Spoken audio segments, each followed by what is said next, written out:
Pemirsa, kasus dugaan tindak pidana korupsi, yang diduga dilakukan oleh Ketua LPD Anturan, berinisial NAW, kembali disidangkan. Pada sidang kali ini digelar secara offline, atau sidang tatap muka yang dihadiri langsung oleh terdakwa NAW, maupun para saksi yang dihadirkan oleh pihak Kejaksaan Negeri Singaraja. Sidang yang digelar secara offline ini dilaksanakan di Pengadilan Tindak Pidana Korupsi Denpasar. Sebelumnya, sidang secara offline, pertama kali dilakukan pada hari Selasa, tanggal 10 Januari, kemudian dilanjutkan pada hari Rabu tanggal 18 Januari tahun 2023. Pada pergelaran sidang offline kali ini, dengan agenda pemeriksaan para saksi-saksi.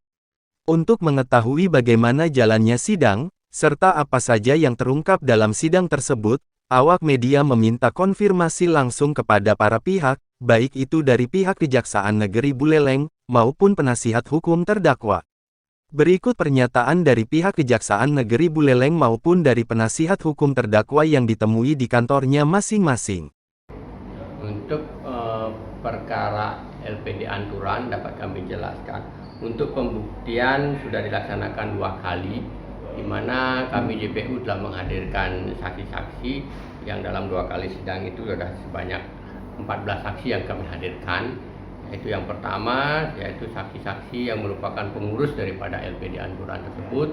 Kemudian kami juga sudah menghadirkan dari Badan Pengawas LPD, kemudian dari LPD, dan dari Pemkab Kabupaten Buleleng yang mengurusi masalah LPD.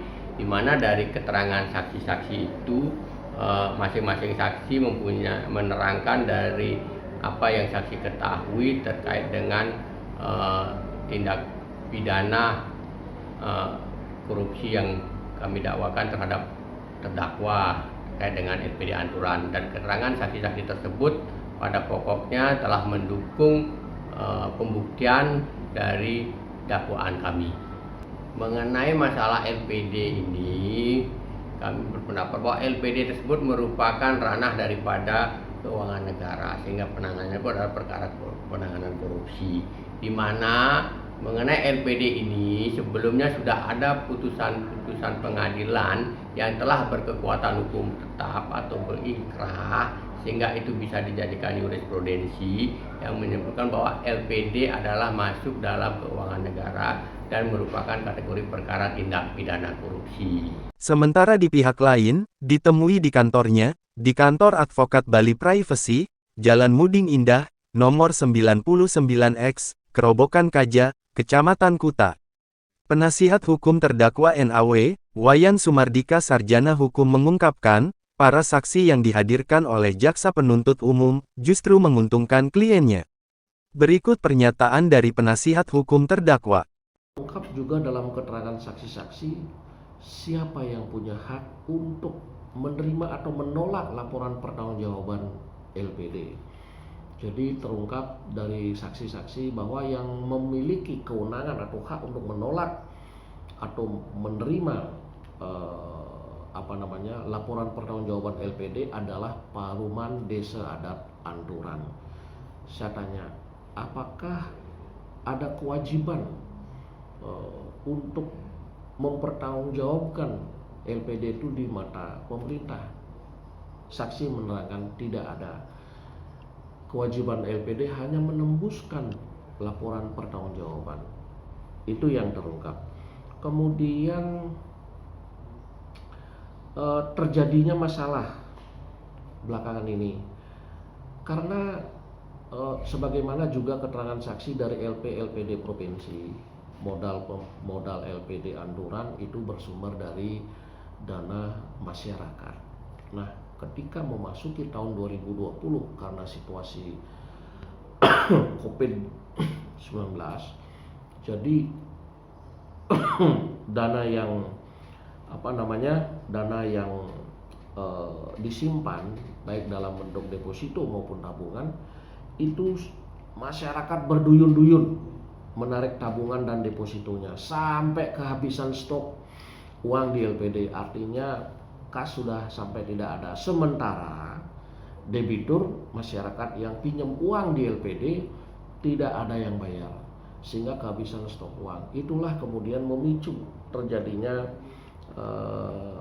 permasalahan di LPD Anturan sebagaimana diterangkan oleh saksi-saksi lain juga, termasuk dari saksi LPD Provinsi Bali.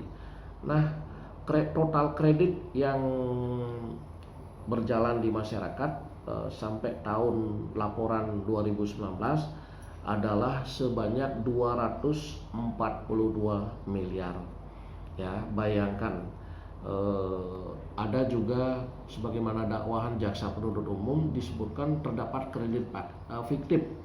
Tetapi setelah kita buktikan melalui fakta-fakta persidangan bahwa itu bukan kredit fiktif. Kredit sebesar 138 miliar yang kemudian dengan nama kode Arta BG begitu dan sebagainya, itu adalah akumulasi dari atau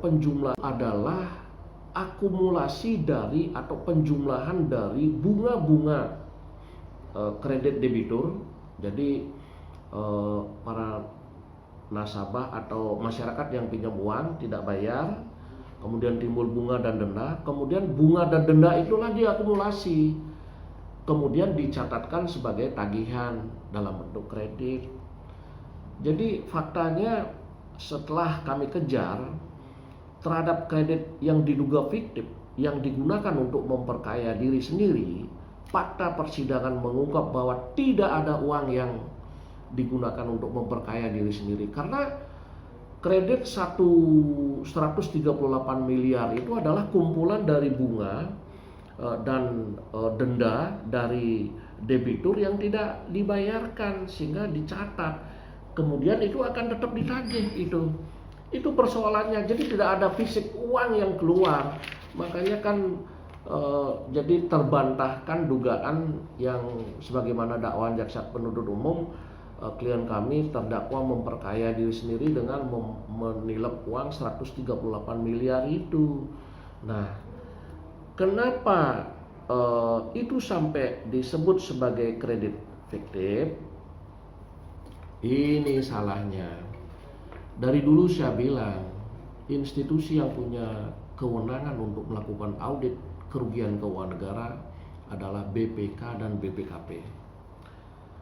Kemudian penuntut umum menggunakan kantor Inspektorat Kabupaten Buleleng untuk melakukan audit kerugian keuangan negara. Ini sudah nggak benar ini. Kalaupun ada MOU, ya saya pengacara, saya punya staf, saya punya MOU, staf saya tidak pengacara, bisa nggak staf saya itu karena saya ada MOU, bisa nggak dia mewakili saya bersidang di depan pengadilan? Nggak bisa, itu soal kewenangan yang diberikan oleh undang-undang. Ini kesalahan fatal yang dilakukan oleh jaksa penuntut umum, ya. Ditambah auditor dari Inspektorat Kabupaten Buleleng tidak memeriksa pengurus LPD. Harusnya ketika dia mendapatkan pembukuan atau neraca yang harus diperiksa, kalau dia harus komprontir itu, neraca itu harus dikomprontir. Pak Ketua LPD, saya temukan ini, bagaimana? Kan mendapat penjelasan bahwa 138 miliar yang diduga itu kredit fiktif, kan mendapat penjelasan, oh ini bukan kredit fiktif, ini adalah kumpulan akumulasi dari bunga dan denda bagi masyarakat yang pinjam uang yang tidak bayar. Kita jadikan teori pencatatan sebagai kredit, kemudian bisa ditagih. Itu kalau auditor inspektorat kemudian dalam melakukan audit tidak meminta keterangan dari yang bersangkutan di LPD, itu namanya hasil audit itu melanggar SOP. Persoalannya terhadap hasil kerja inspektorat yang menerbitkan kerugian keuangan negara, kemudian audit dilakukan tanpa memeriksa atau meminta keterangan dari ketua LPD dan sebagainya, pengurus LPD, berarti itu cacat yuridis. Satu, selain inspektorat tidak punya kewenangan untuk melakukan audit kerugian keuangan negara, juga kesalahan dilakukan tanpa mengkonfrontir terhadap hasil kerja yang melanggar hukum, melanggar SOP. Apakah itu kemudian dapat dijadikan sebagai alat bukti? Tidak. Di sana terungkap dalam persidangan. Nah, kemudian terungkap yang dipersoalkan adalah sebagaimana dakwah jaksa penuntut umum adalah tentang usaha kapling. Memang dalam Perda Provinsi Bali disebut LPD itu usahanya simpan pinjam, tetapi tidak ada larangan dalam aturan tentang usaha lain. Pertanyaannya, melakukan sesuatu kemudian yang tidak diatur dalam aturan, ketika dilakukan, apakah kategori melanggar? Tidak. Apalagi ketua LPD atau terdakwa sekarang klien saya melakukan usaha kapling itu kan untuk memperbesar keuntungan LPD, dan itu berdasarkan pararem dari perjuru desa adat. Itu dasarnya. Sebab kalau tanpa pararem, ketua LPD tidak mungkin juga melakukan usaha kapling tanah. Nah, keterangan dari Desa Adat Anturan. Jadi terungkap dari keterangan saksi dari Desa Adat Anturan, ya selain juga menyebutkan modal, kemudian selebihnya itu ratusan miliar uang masyarakat. Jadi saya tanya, dalam kasus LPD Desa Adat Anturan ini sebenarnya yang dirugikan siapa? Dijawab oleh Desa Adat Anturan, yang dirugikan adalah masyarakat. Saya tanya, apakah Kartu Desa sudah difungsikan sebagai lembaga desa adat? Kata Desa Adat sudah, tetapi sayangnya tidak mampu menuntaskan penyelesaian kasus ini. Nah, termasuk Desa Adat juga tidak mengetahui ada audit dari inspektorat, karena dirinya selaku Desa Adat tidak pernah juga dikonfirmasi atau dimintai keterangan. Begitu. Nah, saya tanya, LPD Desa Adat Anturan sampai memiliki tanah gedung yang digunakan, kemudian bisa menggaji, itu dana dari siapa? Dari LPD itu sendiri. Itu jawabannya. Jadi bukan fasilitas dari pemerintah. Nah, sehingga termasuk LPD itu disebut adalah Druwen Desa. Kalau berbeda dengan perusahaan daerah atau perusahaan perusahaan negara, itu seluruh fasilitas dibiayai oleh negara.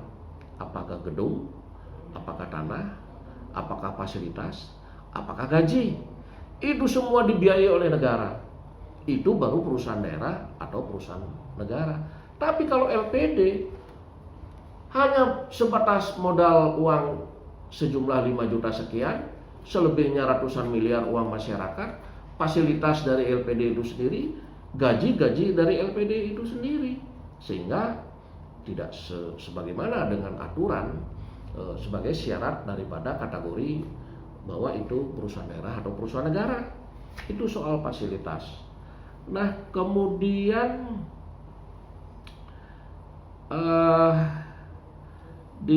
juga